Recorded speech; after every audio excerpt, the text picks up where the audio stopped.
Hujan deras yang terjadi sejak Rabu petang hingga malam 7 Februari merendam 118 rumah warga dan menggenangi jalan raya di Kecamatan Kaliwates, Kabupaten Jember, Jawa Timur. Ketinggian air mencapai 1 meter, membuat warga harus menyelamatkan harta benda dan perabotan rumah tangga ke tempat yang lebih tinggi, termasuk sepeda motor. 2 rumah di Kelurahan Mangli, Kecamatan Kaliwates, rusak berat akibat pondasinya tergerus banjir. Iya ini. Tim gabungan dari Badan Penanggulangan Bencana Daerah atau BPBD, Tagana, Kodim 0824 dan Polres Jember terus menyisir rumah-rumah warga yang terendam banjir untuk melakukan pendataan dan memastikan kondisi warga, terutama anak-anak dan lansia. Selain curah hujan, diduga adanya penyempitan dan pendangkalan sungai menyebabkan air masuk ke pemukiman warga.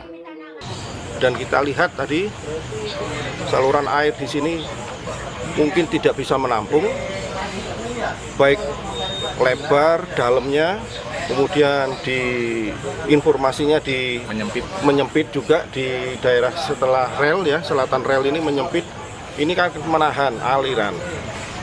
Nah ini yang mungkin menyebabkan masuk ke daerah pemukiman. Kalau sekarang sudah dinaikkan kayak pressure kayak keripik saya juga sudah dinaikkan. Kalau yang tahun dulu itu udah bisa selamat semua, udah kayak barang-barang kayak mesin-mesin saya itu udah bisa selamat. Tapi sekarang alhamdulillah masih ketolong, kayak barang-barang yang mau dijual masih ketolong. Tim gabungan juga menyiapkan keperluan warga untuk makan dan minum karena alat memasak milik warga sebagian besar terendam banjir. BPBD Jember mengimbau warga yang berdomisili di sekitar aliran sungai untuk meningkatkan kewaspadaan karena hujan lebat kemungkinan masih terjadi sehingga berpotensi menyebabkan banjir luapan dari sungai, banjir bandang, serta longsor. Dari Jember, Jawa Timur, Hamka Agung, Kantor Berita Antara mewartakan. Itu di belakang pos.